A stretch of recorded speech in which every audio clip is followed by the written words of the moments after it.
Hashtag the Mongrel Complex. Why Brazil's financial elite bets against its own country. Imagine a nation that holds the world's greatest biodiversity, massive freshwater reserves, energy independence through renewables, and a population of over 200 million eager consumers. Now, imagine that the very people holding the capital in this country, the financial elite, wake up every morning betting that this country will fail. It sounds like a contradiction, doesn't it? It sounds utterly mad. But in Brazil, this is merely a Tuesday. The Brazilian financial market often behaves not like a partner in national development, but like a skeptical, hostile observer waiting for the inevitable collapse. Why? The answer isn't just in the spreadsheets and Bloomberg terminals. It's in the psychology. It's a phenomenon Brazilians call the complexo de vira-lata, the Mongrel Complex, and if you don't understand this, you cannot truly understand the Brazilian economy. If you want to understand how one of the world's largest economies operates under a bizarre psychological spell, make sure to like this video and subscribe to the channel. Hit the bell icon so you don't miss our deep dives into the economic phenomena that shape our world. The psychological origins of economic self-sabotage. To grasp the roots of this collective self-sabotage, we must step away from the City of London's trading floors and step into a football stadium in Rio de Janeiro in 1950. The term complexo de vira-lata, literally mongrel complex or stray dog complex, was coined by the playwright and chronicler Nelson Rodrigues. He wasn't discussing GDP figures or inflation targets. He was talking about a traumatic World Cup loss at home in the Maracanã Stadium. Brazil was hosting the World Cup. They were the overwhelming favorites. They needed only a draw in the final match against Uruguay to claim the trophy on home soil. Over 200,000 spectators packed into the Maracanã, still the highest attendance for any football match in history. Brazil was winning 1-0. Victory seemed certain. And then, in the final minutes, Uruguay scored twice. Brazil lost 2-1. The psychological impact was devastating. It wasn't just a football match. It was a national identity crisis. Nelson Rodrigues defined the resulting complex as the inferiority in which the Brazilian voluntarily places himself in the face of the rest of the world. It's the unshakable feeling that whatever comes from outside, from Europe, from North America, is inherently superior, civilized, and correct, whilst everything Brazilian is messy, amateurish, and doomed to failure. This wasn't merely an observation about football. It was a psychological diagnosis of an entire nation.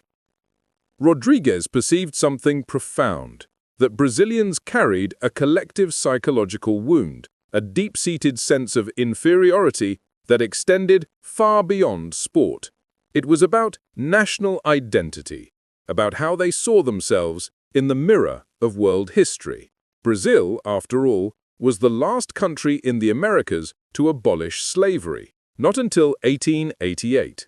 It was an extraction colony for over 3 centuries. It endured military dictatorships. It weathered devastating economic crises, including hyperinflation that reached over 2,000% annually in the early 1990s. Each of these events left scars on the collective psyche, and these scars manifest in surprising ways, particularly when we examine the economy. Fast forward to 2025. This psychological trauma has migrated from the football pitch to the glass towers of Faria Lima, São Paulo's financial heart, Brazil's equivalent to Canary Wharf or Wall Street. The complex hasn't disappeared. It's become sophisticated. It's donned bespoke suits. It's learned to speak in English and deploy economic jargon. But fundamentally, it remains the same affliction, the deep conviction that Brazil can possibly not succeed. The market as a social class. Here's something you must understand. the market in Brazil isn't a neutral entity. It's not merely the cold, rational result of millions of investment decisions. The Brazilian market is a social class, a class that frequently identifies culturally more with Miami or Mayfair than with the reality of Brazil's interior regions. Consider this for a moment. When a British investor looks at Brazil, what does he see? Opportunity, yield, abundant natural resources, a gigantic consumer market, growth potential. When a Brazilian banker looks at Brazil through the lens of the Mongrel Complex, what does he see? Risk, corruption, a farm that needs disciplining, political chaos, administrative incompetence. This difference in perception isn't trivial. It has real, measurable consequences. It determines interest rates. It moves billions of pounds. It decides which projects receive financing and which wither for lack of capital. It shapes the future of millions of people who don't even know their lives are being molded by this collective psychological complex. The Brazilian financial elite, by and large, received their education at American or European universities, LSE, Harvard, MIT, Oxford. They absorbed economic models developed for other realities. They internalized metrics and parameters that might make sense in developed economies, but are applied in Brazil almost religiously, without adaptation to Brazilian specificities. It's rather like applying Victorian-era economic policy to modern Britain, because that's when we were great. The context has changed, but the dogma remains. Are you finding this fascinating? Share this video with someone who needs to understand why emerging market economies sometimes behave irrationally. And don't forget to leave a comment with your thoughts on psychological economics. The mechanism of sabotage. The world's highest interest rates. This disconnect between the financial elite and Brazilian reality creates a bizarre scenario. Brazil frequently offers the highest real interest rates on the planet. This isn't an accident. This isn't merely fiscal prudence. This is the mechanism of sabotage. The narrative sold by the market is that Brazil is a risky debtor, a chaotic place that might default at any moment, necessitating exorbitant interest rates to attract capital.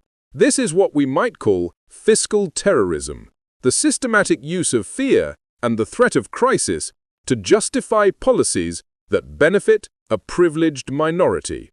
But let's examine the data honestly. Brazil has robust foreign reserves, over $350 billion. It has a trade surplus. It has a diversified economy. It's not Argentina in the early 2000s. It's not Greece during the Euro crisis. Brazil isn't teetering on the brink of collapse. Yet, the internal narrative is apocalyptic. Why? Because high interest rates are the lifeblood of the rentier class. This is where the complex becomes profitable. If you're wealthy in Brazil, you needn't build a factory. You needn't hire workers. You needn't innovate, develop new products, or compete in global markets. You simply buy government bonds. Think of it this way. Imagine if British gilts paid 8 to 10% real returns, that is, after inflation. You could park your money there and double it every 7 to 10 years without lifting a finger. Why would you bother with the messy business of actual enterprise? Why take on the risk and labor of building something when you can simply collect guaranteed returns from the state? The Mongrel Complex fuels a narrative that the government is always irresponsible, thereby justifying stratospheric interest rates. The Selic rate, Brazil's equivalent to the bank rate. These rates transfer massive quantities of wealth from the public purse, that is, from taxpayers, from ordinary Brazilians, into the pockets of bondholders. It's the perfect crime, justified by national self-loathing.